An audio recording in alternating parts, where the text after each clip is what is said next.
Assalamualaikum warahmatullahi wabarakatuh. Bertemu kembali dengan Yanda Rofi dalam pelajaran PAI. Bagaimana puasanya hari ini anak-anakku? Lancar? Bagaimana juga kabarnya? Baik, alhamdulillah. Hari ini pertemuan kita yang terakhir, pembelajaran kita yang terakhir di semester 2. Materinya tentang hukum bacaan nun mati dan tanwin. Sebelum kita belajar, alangkah baiknya satu, persiapkan Al-Qur'annya terlebih dahulu.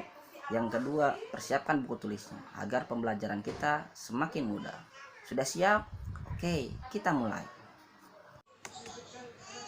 Oke, kita akan belajar tentang hukum nun mati atau tanwin dan hukum mim mati. Itu termasuk ke dalam bagian dari hukum tajwid.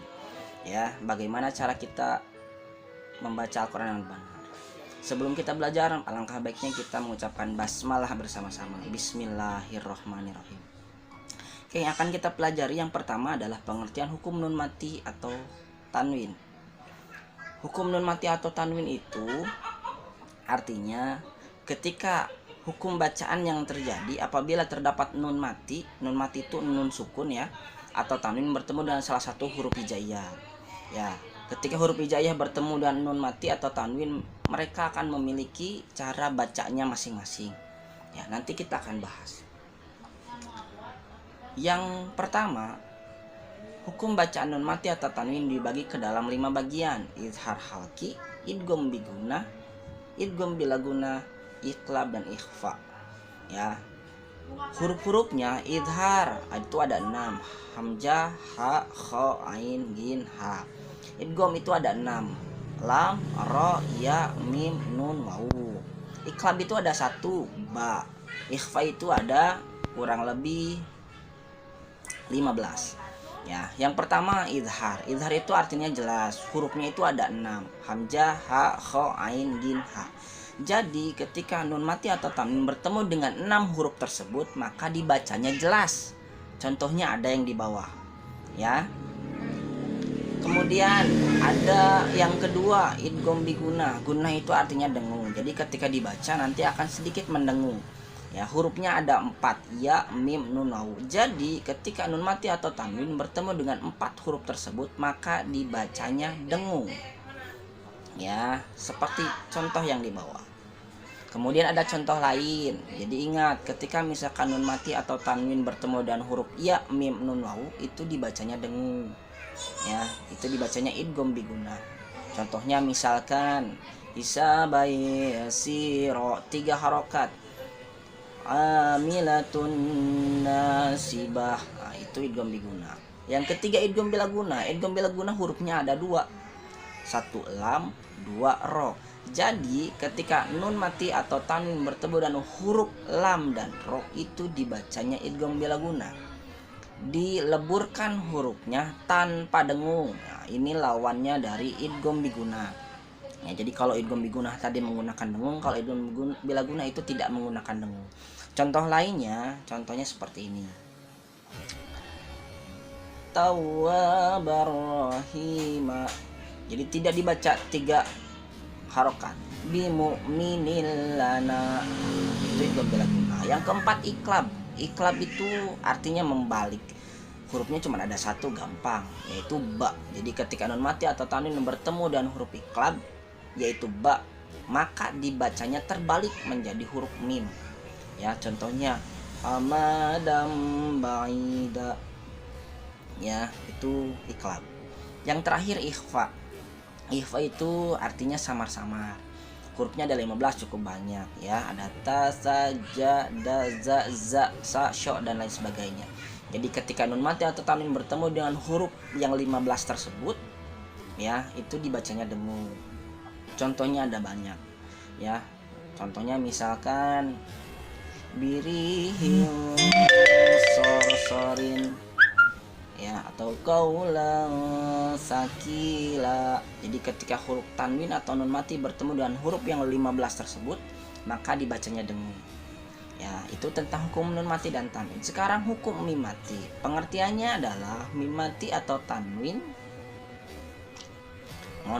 mim mati atau mim sukun bertemu dengan huruf hijaiyah menghasilkan 3 hukum. 1, idgham mimik atau idgham mutamatsilain, 2 ikhfa syafawi, 3 idhar syafawi. Jadi cuma ada 3 ya. Kita belajar yang pertama, idgham mimi. Idgham mimi itu ketika dua huruf saling berhadapan ya, yakni mim mati atau mim sukun bertemu dan huruf mim. Ya, panjangnya 3 harokat. Contohnya misalkan lakum masa'altum. Jadi mim mati bertemu dengan mim, mim sukun bertemu dan mim hidup, dibacanya 3 harokat.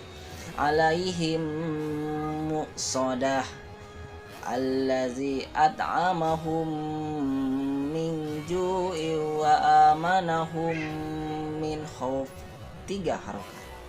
Yang kedua ikhfa syafawi. Ikhfa syafawi itu adalah bacaan yang dibaca secara samar, suara bacaannya berada di bibir ya. Jadi ketika huruf mim mati bertemu dengan huruf ba, maka dibacanya samar, panjangnya 3 harokat. Contohnya kuntum bih, mim mati bertemu dengan ba, dibacanya 3 harokat ya, dan dibacanya dengung, ingat jangan lupa. Rabbuhum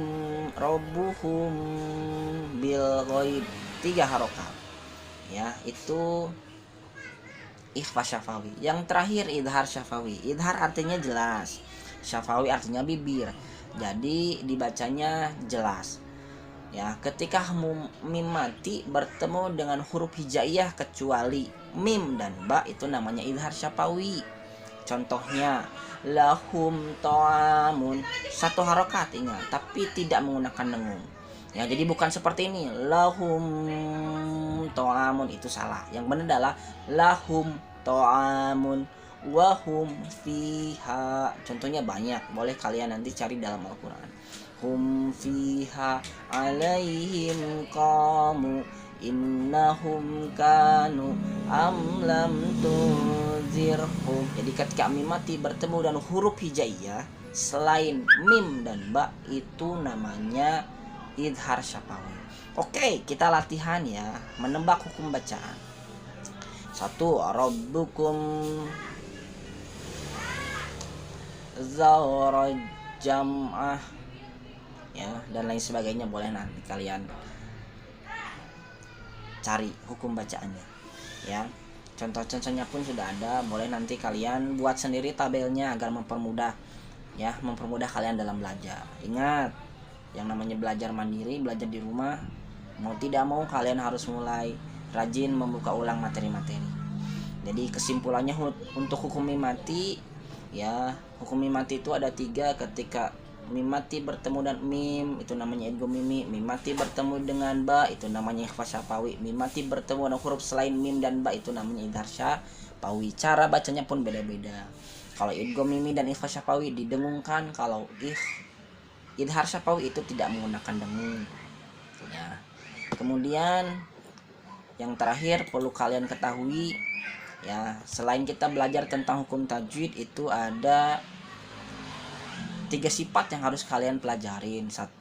Sifat ikhlas, 2. Sifat sabar, 3. Sifat memaafkan orang lain ya. Ikhlas itu perbuatan yang kita lakukan semata-mata karena Allah, tidak ingin dipuji oleh Allah. Sabar itu ketika kita bisa menahan atau mengendalikan segala emosi, dan pemaaf itu adalah memberikan maaf kepada orang yang telah menyakiti atau menzalimi kita ya. Itu ada dalam Quran surat An-Nisa ayat 4, ada dalam Quran surat Al-Baqarah ayat 153, dan ada dalam Quran surat Al-Imran ayat 134. Jadi selain kita belajar tajwid, kita juga harus belajar 3 sifat tersebut dan mengamalkannya dalam kehidupan sehari-hari. Ikhlas, sabar, dan memaafkan orang lain. Itu saja mungkin dari Anda. Mohon maaf apabila kurang begitu paham. Apabila kalian tidak paham, boleh diulangi kembali video ini. Semoga belajarnya semangat dan puasa kalian lancar. Terima kasih. Kita tutup dulu baca hamdalah. Alhamdulillahirabbil alamin. Sampai bertemu di pertemuan kita berikutnya. Akhirul kalam. Assalamualaikum warahmatullahi wabarakatuh.